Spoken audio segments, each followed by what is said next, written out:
خوش اومدیم به پادکست اینساید اوت. من امین فروتنم و اینجا در مورد مغز انسان، ابزارهای علمی و کاربرد اونها در زندگی روزمره صحبت می‌کنیم.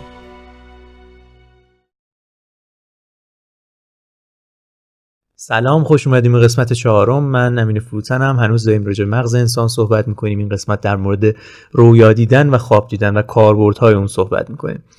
ممنون میشم اگه کانال رو سابسکرایب کنید و برامون کامنت بذارید و اگر دوست داشتید این کانال رو به دوستاتون معرفی کنید. مرسی.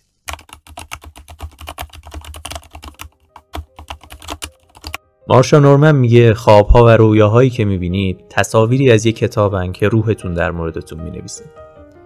کاش اینجا شرح حال بود و میتونستم براتون قصه بگم، اما اینجا اینساید اوته و باید از علم حرف بزنم.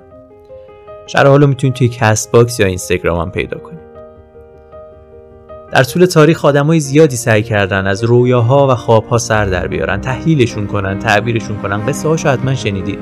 معروف ترینشون زیگموند فروید. فروید هر چیزی رو در رویا نماد چیز دیگه‌ای در نظر می‌گرفت. ما نمی‌خوایم در موردش حرف بزنیم چون تقریباً دیگه کاربردی نداره. اما من فکر می‌کنم برای اینکه بخوایم در مورد رویا حرف بزنیم و اینکه چیکار می‌تونیم باهاشون بکنیم، اینکه اصلا چرا ما خواب می‌بینیم، اینکه چطور روی یادگیری یا حتی فراموشیمون تأثیر می‌ذاره که توضیح میدم. منظورم از اینا چیه و چطور اینا رو یعنی یادگیری رو موقع رویا دیدن به حد اکثر خودش برسونیم. باید فیزیولوژی خواب رو بررسی کنیم.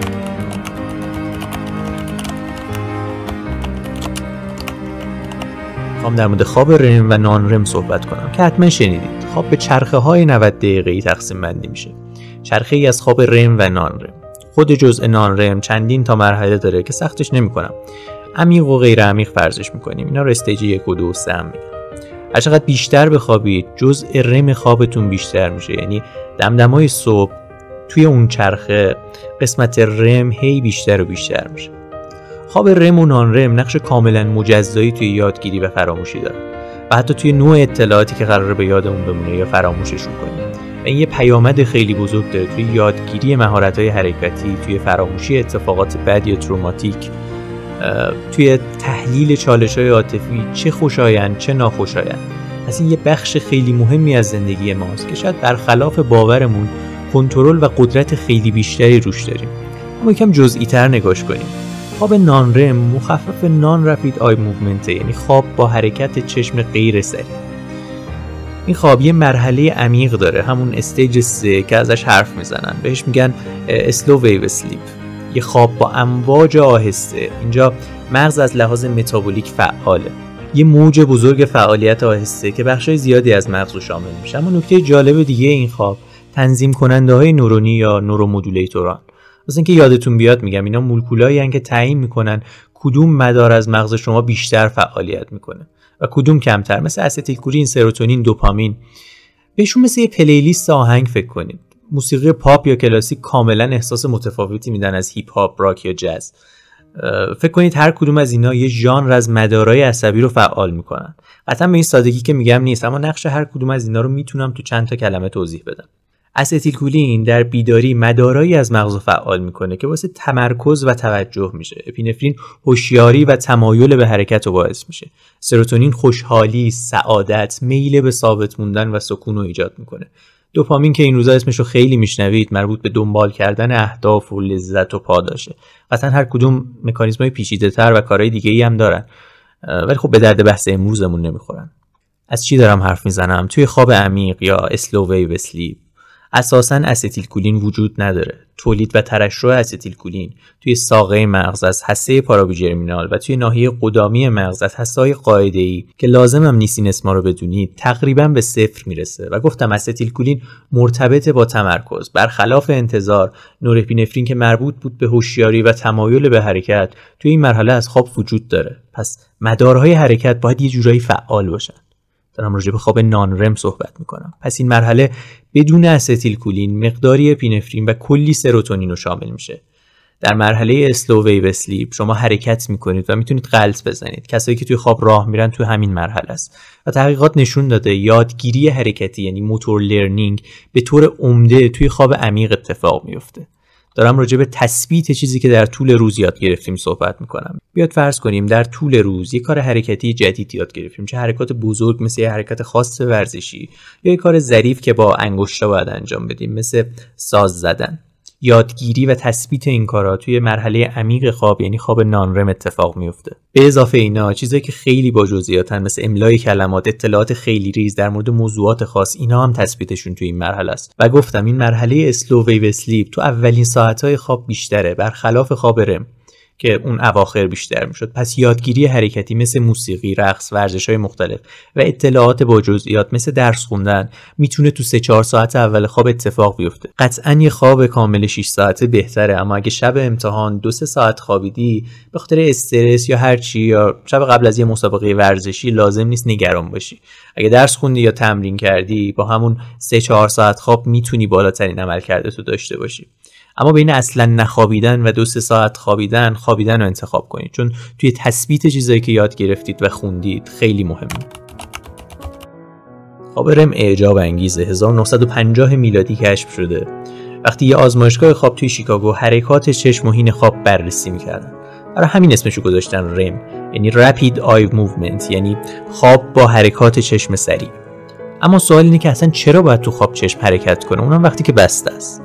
علتش وجود ارتباطیه بین یه ناحیه از ساقه مغز که بهش میگن پل مغزی یا پونز و ناحیه از تالاموس و در ادامه کورتکس مغز. به این فکر کنید که یه مداری بین اینا برقراره که توی بیداری باعث حرکات چشم میشه، اما حرکت چشم تنها هدف این مدار نیست. آلان هابسون کتابی داره به اسم دریم دراگ استور که در مورد شباهت توهمی که مواد مخدر یا محرک میتونن ایجاد کنن با توهمی که موقع رویا دیدن توی خواب رم اتفاق میفته حرف میزنه و این توهم به خاطر فعال بودن همین مداره. پس اگه بخوایم خیلی ساده بگیم ما داریم تو خواب رم توهم میزنیم. رویا دیدن یه مدل از توهم زدنه، اما خب چرا ما به این توهم نیاز داریم؟ در مورد اپینفرین توضیح دادم، گفتم مسئول هوشیاری و حرکته. تقریبا تنها جایی که فعالیت اپینفرین در مغز ما صفره مدت زمان خواب رمه. اپینفرین فقط برای میل به حرکت و هوشیاری نیست. اپینفرین ماده شیمیایی ترس و اضطراب هم هست. وقتی تجربه ترسناک یا اضطراب‌آوری داریم از غدد آدرنال ترشح میشه. یه ماشین تو خیابون یهو میپیچه جلوتون، یه پیام ناراحت کننده و اضطراب‌آور دریافت میکنی یا هر تجربه ترس‌آور دیگه‌ای. گفتم ما در خواب رم داریم توهم میزنیم، یعنی چیزایی رو درک میکنیم که وجود ندارن در اون لحظه و حالا همه این اتفاقای ترس‌آور یا حتی خوب، بدتر یا بهترش رو داریم توی خواب رم تجربه میکنیم بدون اینکه اپینفرینی باعث ترس و اضطراب بشه. احتمالاً میتونید حدس بزنید چرا این مهمه، چون بهمون اجازه میده چیزایی رو تجربه کنیم که برامون تکرار شده یا نه حتی تکرار هم نشده اما توانایی فکر کردن بهشون رو داریم بدون اینکه بترسیم یا مضطرب بشیم. این کمک میکنه وقتی به همون چالش‌ها توی بیداری برخورد بکنیم راحت‌تر از پسش بر بیایم. قطعاً این مدل خوابا رو به یاد دارید که دیر رسیدید سر امتحان، یا این یه خواب خیلی شایعه که بعضیا خودشون رو لخت توی محیط عمومی تصور میکنن. مراسم تشییع مرگ عزیزان یا هر مدل شرایطی که توی بیداری اضطراب و ترس زیادی داره. ما این بخش فوق‌العاده از خوابو داریم که هرچی ساعت خوابمون هم طولانی تر میشه این بخش هم بیشتر میشه که ما اتفاقات رو تجربه میکنیم در حالی که احساساتمون بلاک شدن. در واقع مثل یه تراپی رایگان میمونه. احتمالاً الان خیلیاتون میپرسید پس جریان کابوس چیه وقتی داری میگی اپینفرینی وجود نداره و این احساسات مثل اضطراب و ترس هم وجود ندارن. هممون کابوسای وحشتناکی دیدیم که با وحشت زیاد از خواب بیدارمون کرده. موضوع اینه که وقتی وسط این رویای ترسناک به هر دلیلی از خواب بپریم و مغز وارد فاز بیداری شه، ترشح ناگهانی اپینفرین اتفاق میفته. پس بهتره کسی که داره کابوس میبینه رو بیدار نکنید، بذارید بخوابه. احتمالاً صبح چیز زیادی ازش یادش نمیاد. اتفاق دیگه‌ای که توی خواب رم میفته بهش میگن آتونی. بدن قادر به حرکت نیست، اینو فلج موقته و این خیلی جالبه که بعضی موقعا میتونه به بیداری هم کشیده بشه. تجربه ترسناکی ما ایرانی‌ها بهش میگیم بختک افتادن. فرد میبینه، میشنوه ولی نمیتونه تکون بخوره یا داد بزنه که البته خطرناک نیست، خیلی هم طول نمیکشه، با یه حرکت کوچیک برطرف میشه. اما گفتم خواب دیدن یه مدل توهمه. حالا به این فکر کنید که وقتی این فلج میتونه به بیداری کشیده بشه مثل بختک، آیا این توهم هم میتونه به بیداری کشیده بشه؟ یعنی بیدار باشیم و خواب ببینیم. یه تئوری هست که میگه آره و تحقیق جالبی هم توی آمریکا در این مورد انجام شده. افراد زیادی توی دنیا گزارش دادن که آدم فضایی سعی کردن بدنشون رو بدزدن و تقریبا همشون یه توصیف واحد از این قضیه دارن که خیلی شبیه همه. همه میگن دم صبح از خواب بیدارشون کرده، قادر به حرکت نبودن، صورتهای خاصی رو میدیدن، حس میکردن بدنشون داره شناور میشه، منتقل میشه به یه سفینه بشقاب پرنده. و این خیلی مشابه اتفاقی که توضیح دادم، یعنی فلج یا آتونی خواب رم همراه با توهم، یعنی همون خواب دیدن وارد فاز بیداری میشه. بیدار میشی اما فلجی، تا اینجا مثل بختک میمونه. اما علاوه بر این توهم یا هالوسینیشن هم داری. اینجا من نمیخوام بگم آدم فضایی وجود ندارن و همه این آدما توهم زدن، من که اونجا نبودم، اما این تئوری قابل اعتناییه. پس اگه دم صبح چیزای عجیب غریب دیدید، خیلی با اطمینان برای کسی تعریفش نکنید.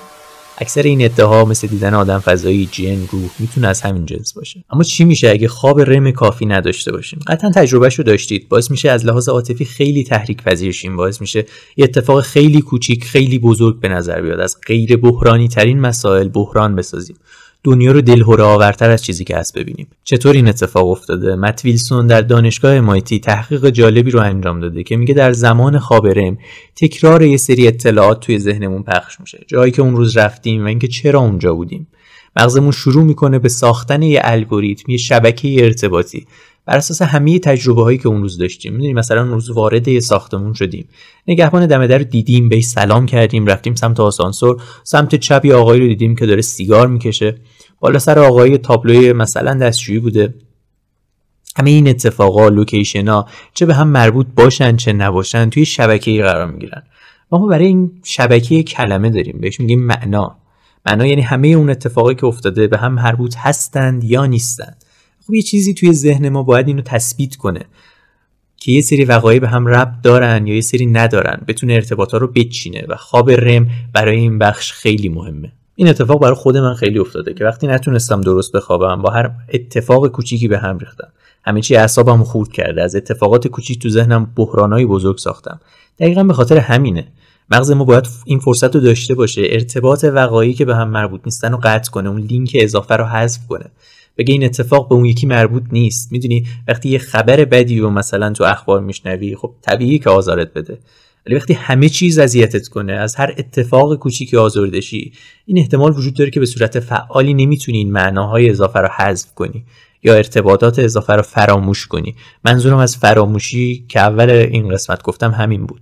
و این میتونه به خاطر کمبود خواب رم اتفاق بیفته. یه مثال دیگه بزنم. دلیل اینکه بچهای کوچیک سر موضوعای بی اهمیت کاملا به هم میریزن همینه. چیزایی که ماها میدونیم خیلی بی اهمیته، مثلا اینکه بستنی فروشی بسته است، میتونیم فردا دوباره بیایم. یه بچه سر این قضیه تمام روز میتونه بیچاره‌تون کنه، به خاطر اینکه کلی ارتباط بین چیزای بی ربط تو ذهنش هست که درست حذفش نکرده. بسته بودن بستنی فروشی یه بحران واسه بچه است که به تمام اجزای زندگیش ارتباطشون میده.